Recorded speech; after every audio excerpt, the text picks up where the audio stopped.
about the 10 most common questions as a real estate agent that I will get during the home buying and home selling process. I am Amber Riley. It is great to see you, and I'm with Amber Riley Realty. All right, usually one of the first questions that we get as an agent, or a question that a home buyer may have, is how much can I afford?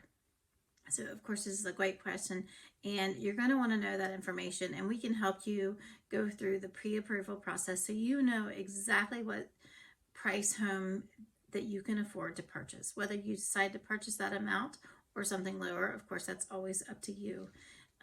If you don't have a lender that you are currently working with, then what we can do is provide some information on other lenders that we have used in the past that have helped our clients. So although we don't pick that for you, you do get to pick, and I highly encourage you ask your real estate agent for a list of lenders they recommend.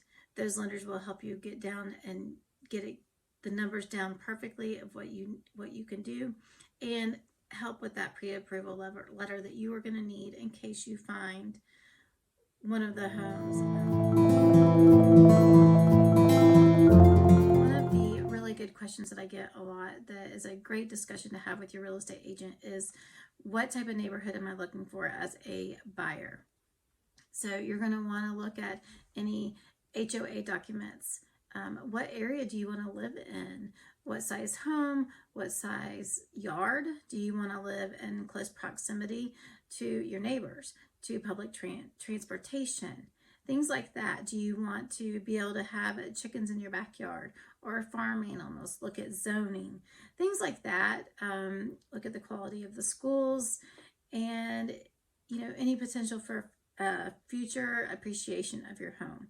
So those are things that you can discuss with your real estate agent. They'll be able to help you with a lot of that information, and you should be looking for a real estate agent that is knowledgeable in the area that you're looking. What is the current market like? Is it a buyer's market? Is it a seller's market? Understanding those market conditions is going to make some changes and have some changes and impact pricing strategy, negotiation tactics, and overall expectations. So we will go over what the market currently looks like before we put your home on the market, or we take you out to look at new homes. And so that is a big portion and a great question that you should be asking your agent. And while we're talking about contracts, a lot of people want to know exactly how the negotiations work. So again, this is going to be different for different states. But in Georgia, if you sign a buyer agreement with me, then you have given me the rights to negotiate on your behalf. Otherwise, you're going to have to pretty much do all your own negotiations.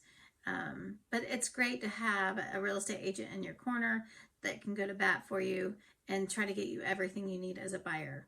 Now, as a seller, you have to sign an agreement with a seller, and that person is going to also negotiate on your behalf from the seller's side. So that is all the things you talk about at the very beginning, so everybody knows exactly what everybody is going to be doing for the transaction. So there's very few buyers out there that are not concerned with the condition of the property. They want to know, how old is the HVAC system? When was it last serviced? They want to know about when the roof was installed and has there been any leaks. They want to know about plumbing and electrical and any recent renovations or repairs. So those are questions that are very typical to ask, especially when buying a new home. Another great question when you're walking around and looking at homes for new buyers is, what is included in the sale? Believe it or not, it's not always obvious, especially when a home is currently being occupied. And a lot of homeowners will leave the refrigerator, the washer and dryer. Sometimes a home, especially if it was used as a rental property, may end up being fully furnished, and they're planning on selling all the furniture along with the home. So those are great questions to ask. I know that sometimes people even take their dishwashers with them. So that is something that you're going to want to know ahead of time before placing an offer.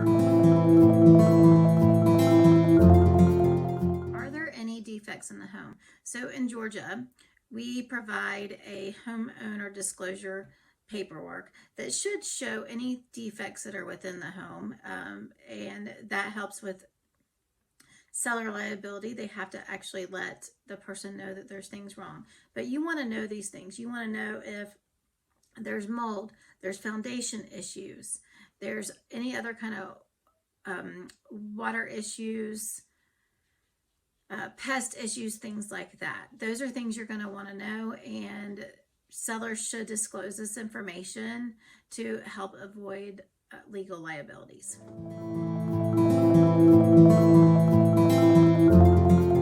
Closing costs are a big part of the transaction, whether you're selling a home or buying a new home. And your lender can help you create a sheet of paper that's going to give you an idea of what those closing costs are going to be ahead of time. They are going to include inspections, loan orientation fees, appraisals, title insurance, things like that. The real estate fees will be in there. And your agent can give you a little bit of a broad view net of those fees, but they can't give you everything. So you're going to have to highly depend on your lender for that, what we call a net sheet, so that as a buyer, you know exactly what you're going to be paying for. And as a seller, you know exactly what you're going to be getting out of the sale of your home. So another big question that a lot of people have are, what are the tax implications of selling or buying a property? There is a lot of information out there, and some of this is state by state, and it could be that a child is selling a family home that the parents have recently passed, things like that, and you're going to want to talk to a tax attorney for information regarding that. But your real estate agent can help you look a little bit and help you point in the right direction, but you're going to want to know property taxes, capital gains taxes, any tax deductions, things like that. And you're just going to want to know all of that information ahead of time so that you can plan. So what is the timeline for buying a home? That is going to be a little bit different for everybody, and it's all going to depend on how prepared you are. If you're looking to buy a new home, you could go ahead and gather up old bank statements, W-2s, your pay stubs, things like that, because the lender is going to need all that information to get a pre-approval. Now, once you've gone through the pre-approval stage and you've found the home you love and you go under contract, it takes just a couple of days to go under contract, typically. Now, there might be a little bit of back and forth, things like that. And besides that, that usually doesn't take that long. It all depends on the response time of the other party. But cash offers can happen in 2 to 3 weeks. That's typically how fast they could go, depending on inspections, appraisals, things like that, if they decide to do those or not. Most contracts do have some form of an inspection, and there's almost always an appraisal, at least in the area I'm in. There's almost always an appraisal by if you're getting a loan to purchase a house. So you can expect that on people that are going to be buying your home as a seller as well.